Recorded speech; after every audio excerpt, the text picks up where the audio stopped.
Hablar de la modificación de la conducta nos remite necesariamente al uso de la palabra, el lenguaje. Con ello se transforman radicalmente las acciones afectivas e intelectuales del ser humano. En la etapa de los 2 a los 7 años, el niño es capaz, mediante el lenguaje, de reconstituir sus acciones pasadas bajo la forma de relato y de anticipar sus acciones futuras mediante la representación verbal. A partir de esto, se derivan consecuencias para el desarrollo mental, la socialización de las acciones que Piaget llamó intercambio entre individuos, el pensamiento que no es otra cosa que la interiorización de la palabra y las experiencias mentales que conocemos como interiorización de la acción o intuición. Desde el punto de vista afectivo, también se tienen consecuencias, ya que se comienza con el desarrollo de sentimientos interindividuales, que son sentimientos como el respeto, la simpatía y la antipatía, y de una afectividad interior. Si bien es cierto que con el uso del lenguaje se da un intercambio y comunicación entre seres humanos, lo que hace estas acciones más evidentes, no quiere decir que en la etapa anterior el niño no es capaz de comunicarse con otros individuos. Piaget lo ha explicado a partir de la imitación o el uso de gestos. La imitación de los sonidos da entrada a la construcción consciente que permite la comunicación. Con el lenguaje empiezan a darse 3 grandes categorías de hechos. Los hechos de subordinación se manifiestan desde la etapa anterior, cuando principalmente los padres y los demás adultos se presentan como seres grandes y fuertes, pero con el lenguaje se exteriorizan los pensamientos de esos seres que ya admiraba y se convierte en un modelo a seguir, al que intenta copiar o igualar e incluso al margen de estos núcleos concretos de obediencia, también se desarrolla toda una sumisión inconsciente, intelectual o afectiva, debida a la coacción espiritual ejercida por el adulto. Con los hechos de intercambio, el niño puede hacer relatos de sucesos pasados, en lo que pone en juego la memoria, la reflexión, la creencia y el pensamiento interior y exterior recogido de la intercomunicación que ha tenido con otros niños y con otros adultos. Es un hecho que los niños entre los 2 y los 7 años aún no saben comunicarse totalmente, ni manifestar sus puntos de vista a los demás. En esta etapa su lenguaje es incipiente y se encuentra relacionado con sus experiencias materiales. Apenas llegados a los 7 años, comienzan a discutir entre sí y se limitan a confrontar afirmaciones contrarias. Es muy enriquecedor entender este hecho en la práctica docente en los centros educativos de primera infancia, como los jardines de niños, las estancias infantiles o el kindergarten. Observar niños en un monólogo colectivo, donde cada uno expresa sus pensamientos tratando a duras penas, situarse en el punto de vista de aquel que ignora de lo que se trata. Observarlos alrededor de una mesa, cada quien con su conversación, implica entender que están aprendiendo a usar el lenguaje como un recurso para dar a entender lo que saben, pero mientras, inevitablemente caerán en hacerlo para sí mismos. Estas acciones posibilitan entender que el niño no solo habla para los demás, sino para sí mismo. Si bien Piaget no usa un nombre específico para el hecho del lenguaje pronunciado en voz alta por los niños entre los 2 y los 7 años, me referiré a esta acción como soliloquio en voz alta. Los niños, en esta etapa, tienen conversaciones consigo mismos. Hablan.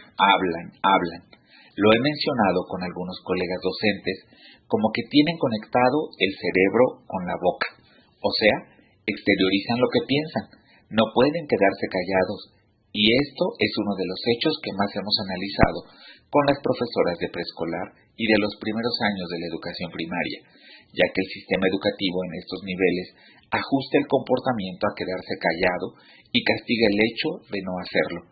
Sin embargo, en la formación docente parecería que se ha perdido la teoría piagetana y no logra entenderse que el niño está viviendo una etapa de su desarrollo que no es posible pasar por alto en aras de la disciplina y por el silencio en las aulas.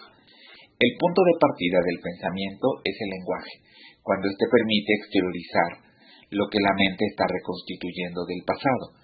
Ya había dicho que en este hecho se recuperan también la memoria, la reflexión y la creencia, ya que se recuerdan acciones pasadas u objetos ausentes, con la finalidad de predecir acciones que sucederán en el futuro, y no porque puedan llevarse a cabo, sino solo porque pueden quedarse en la palabra. Cito: Durante la edad comprendida entre los 2 y los 7 años, se encuentran todas las transiciones entre dos formas extremas de pensamiento representadas en cada una de las etapas recorridas durante este periodo y prevaleciendo la segunda de ellas paulatinamente sobre la primera. Esta primera forma es la del pensamiento por incorporación o asimilación puras, de las que el egocentrismo excluye, por consiguiente, toda objetividad. La segunda de estas formas es la del pensamiento adaptado a los demás y a lo real, que preludia de esta forma el pensamiento lógico. Entre las dos se halla la inmensa mayoría de los actos del pensamiento infantil, oscilando entre direcciones contrarias. Fin de la cita. Resalta la importancia del juego en esta etapa, en la que el niño recupera hechos del pasado y los pone de manifiesto mediante la manipulación de objetos, como los muñecos. Mediante el juego, el niño rehace su propia vida. Se puede observar a niños que replican y reviven peleas, sentimientos, conflictos que han vivido u observado con otros niños o con los adultos, y es en el juego donde dan solución a acciones que en la realidad no han podido hacerlo, pero que en la ficción les es permitido. El análisis de la forma con que el niño plantea sus preguntas pone totalmente de evidencia el carácter aún egocéntrico de su pensamiento. En este nuevo ámbito de la propia representación del mundo, en oposición con el de la organización del universo práctico, todo ocurre como si los esquemas prácticos fueran transferidos al nuevo plano y se prolongaran en él, no sólo como finalidad, como acabamos de ver, sino también en las formas siguientes. El animismo es la tendencia a concebir las cosas como si estuvieran vivas y dotadas de intenciones. Está vivo, al principio, todo objeto que ejerce una actividad, referida esencialmente a una utilidad humana: la lámpara encendida, el horno que calienta, la luna que ilumina, etc.